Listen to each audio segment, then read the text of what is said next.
दोस्तों नमस्कार। आपका दोस्त रूपेश चंद्र आप सभी का पॉलिटिकल ट्रेनिंग सेशन में हार्दिक स्वागत करता है।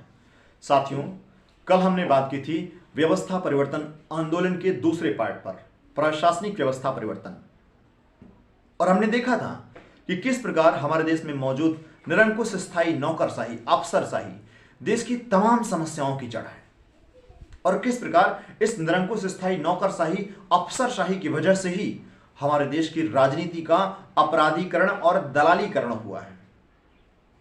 साथियों, आज हम बात करने जा रहे हैं व्यवस्था परिवर्तन आंदोलन के तीसरे पार्ट पर, न्यायिक व्यवस्था परिवर्तन।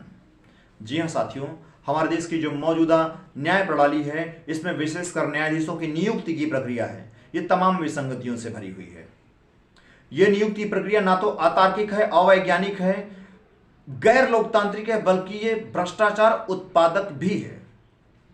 जी हां साथियों, सुप्रीम कोर्ट और हाई कोर्ट के संदर्भ में बात करें तो 5 जजों की मंडली है, कोलेजियम सिस्टम के नाम पर किसी को भी न्यायाधीश नियुक्त कर लेते हैं। कोई पारदर्शिता नहीं है, कोई जवाबदेही नहीं है, कोई मानक नहीं है, अपनी मन मर्जी से किसी को भी न्यायाधीश नियुक्त कर लेते हैं। साथियों, एक लोकतंत्र में किसी भी नियुक्ति के लिए किसी भी व्यक्ति को उसकी मन मर्जी का, विवेक का अधिकार नहीं होता है। एक राजतंत्र में राजा के पास पूरा अधिकार होता है कि किसी भी पद पर किसी को भी वो नियुक्त कर ले और उस पर कोई सवाल नहीं उठा सकता, क्योंकि राजतंत्र है। लेकिन एक लोकतंत्र में दोस्तों नियम प्रक्रिया होते हैं, कानून होते हैं, और उस कानून नियम प्रक्रिया के माध्यम से किसी भी प्रकार की नियुक्ति की व्यवस्था होती है। लेकिन हमारे यहां जजों की नियुक्ति में मन मर्जी का अधिकार है, विवेक का अधिकार है। 5 लोग मिलकर के अपनी मन मर्जी से कोलेजियम के नाम पर किसी को भी न्यायाधीश नियुक्त कर लेते हैं। और न्यायाधीशों की नियुक्ति के संबंध में सुप्रीम कोर्ट और सरकार के बीच एक लंबा टकराव चला आ रहा है, वर्षों से लंबा टकराव चला आ रहा है। अभी 2015 में बात करें तो साथियों, नरेंद्र मोदी जी की गवर्नमेंट में एक राष्ट्रीय न्यायिक नियुक्ति आयोग का गठन भी किया गया, लेकिन सुप्रीम कोर्ट ने उसे अपनी स्वायत्तता में हस्तक्षेप मानते हुए शून्य घोषित कर दिया। साथियों, जो हमारे देश की निचली अदालतों के संबंध में न्यायिक नियुक्ति प्रक्रिया है, उसमें एक रटंत क्षमता पर आधारित परीक्षा होती है, पीसीएस से। कोई भी व्यक्ति जो रटने में निपुण हो, रटने में माहिर हो, उस परीक्षा को पास करके जज बन जाता है। उसे न्यायिक प्रक्रिया का अंश मात्र भी अनुभव नहीं होता है और उसी की कोर्ट में पैरवी करने वाले वकीलों के पास उससे ज्यादा अनुभव, ज्ञान, कौशल होता है। अब आप समझ सकते हैं कि ऐसे अज्ञानी, अनुभवहीन जज के द्वारा दिया गया फैसला किस आधार पर दिया जाएगा, जब वकील उससे ज्यादा काबिल होगा तो। और साथियों, कभी कभी तो इन निचली अदालतों में वकीलों और जजों के बीच संघर्ष भी होता है। उसका कारण भी यही होता है, कोई वकील जो होता है वो जज से ज्यादा काबिल होता है। तो साथियों, हमारे देश की जो मौजूदा न्यायिक नियुक्ति प्रणाली है, चाहे सुप्रीम कोर्ट की हो, हाई कोर्ट की हो या निचली अदालतों की हो, इसमें तत्काल प्रभाव से बदलाव करने की जरूरत है।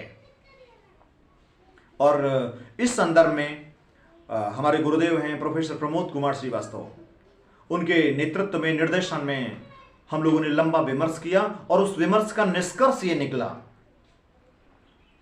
कि मौजूदा न्यायिक नियुक्ति प्रणाली के स्थान पर यदि न्यायाधीशों के निर्वाचन की व्यवस्था की जाए तो तमाम प्रकार की विसंगतियों से मुक्ति मिल सकती है।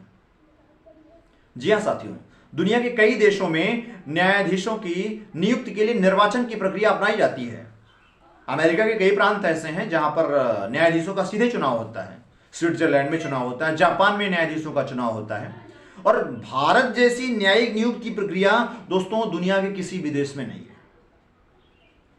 और लोकतंत्र की बात करें साथियों, तो लोकतंत्र की शर्त है कि कानून बनाने की, कानून लागू करने की और कानून सही से लागू हुआ या नहीं ये चेक करने की, यानी विधायिका, कार्यपालिका, न्यायपालिका तीनों में पृथक्करण होना चाहिए और तीनों का निर्वाचन होना चाहिए।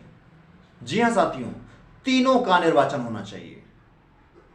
तो इस सिद्धांत के अनुसार भारत की जो न्यायिक नियुक्ति प्रक्रिया है, यदि उसमें निर्वाचन को लागू किया जाता है तो लोकतंत्र की शर्त पर हमारी व्यवस्था खरी भी उतरेगी और मौजूदा न्यायिक विसंगतियों से मुक्ति भी मिलेगी। प्रस्तावित प्रक्रिया दोस्तों ये है कि प्रत्येक कोर्ट की बार काउंसिल अपने जजों का चुनाव स्वयं करे। जी हां, सुप्रीम कोर्ट की बार काउंसिल सुप्रीम कोर्ट के जज का चुनाव करें, हाई कोर्ट की बार काउंसिल हाई कोर्ट के जज का चुनाव करें और निचली अदालतों की जो बार काउंसिल है वो निचली अदालतों में जजों का चुनाव करे, आनुपातिक प्रतिनिधित्व प्रणाली के आधार पर। साथियों, प्रस्तावित न्यायिक नियुक्ति की प्रक्रिया इस प्रकार है कि बार काउंसिल में रजिस्टर्ड वो वकील जिसको 20 वर्ष लगातार वकालत करने का अनुभव हो।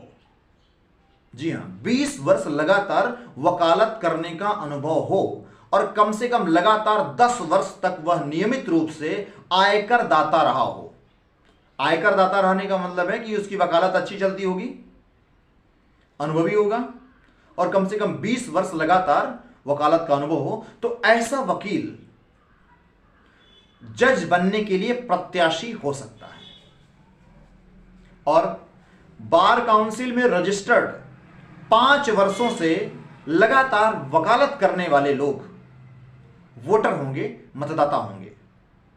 तो 5 वर्षों से लगातार वकालत करने वाले अनुभवी वकील मतदाताओं के द्वारा चुनाव होगा और ऐसे जज जो वकीलों द्वारा चुनाव जीतेंगे उनको उस स्तर की विधायी सभा के द्वारा अनुमोदन भी हो। मसलन सुप्रीम कोर्ट में जो जज का चुनाव जीता है वकील, उसको लोकसभा के आधे सांसदों का अनुमोदन भी हो, उसके बाद उसे नियुक्त किया जाए। हाई कोर्ट की बात करें तो हाई कोर्ट की बार काउंसिल में जिस वकील ने चुनाव जीता है उसको राज्य की विधानसभा का अनुमोदन होना चाहिए। और निचली अदालतों की बात करें, जिस वकील ने जज का चुनाव जीता है उसको उस नगर की नगर सभा, जिसे पार्षद सभा कह सकते हैं, सभासद सभा कह सकते हैं, उसका अनुमोदन हो। तो इस प्रकार बार काउंसिल के द्वारा चुनाव जीते हुए अनुभवी वकीलों को, जिनको संबंधित स्तर की विधायी सभाओं से अनुमोदन हो, उन्हें न्यायाधीश नियुक्त किया जाए। साथियों, इसी के साथ यह भी शर्त है कि किसी भी प्रकार के जज को 2 वर्ष से अधिक कार्यकाल के लिए नियुक्त नहीं किया जा सकता और रिटायर होने के बाद कोई भी जज ना तो किसी भी अदालत में वकालत कर सकता है और ना ही किसी भी प्रकार के सरकारी पद को धारण कर सकता है, ना ही किसी भी प्रकार के सरकारी पुरस्कार, जैसे आमतौर पर रिटायर्ड जजों को कभी कभी राज्यपाल बना दिया जाता है सरकारों के द्वारा। तो इस प्रकार का कोई प्रलोभन पाने की संभावना ना हो। साथियों, इस प्रकार जो जजों की नियुक्ति की प्रणाली है, इस प्रणाली से हम तमाम प्रकार की उन विसंगतियों से मुक्ति पा सकते हैं जो मौजूदा न्यायिक नियुक्ति में हैं।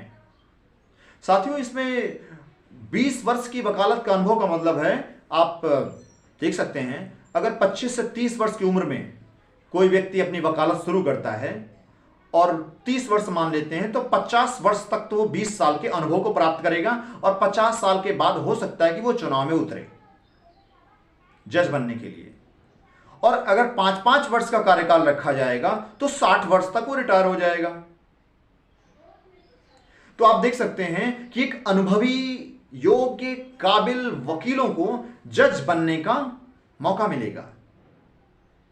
और जो न्यायपालिका में परिवारवाद का लगातार आरोप लग रहा है, विशेषकर सुप्रीम कोर्ट की बात करें, तो उस आरोप से मुक्ति भी मिलेगी और पारदर्शिता भी आएगी, जवाबदेही भी आएगी।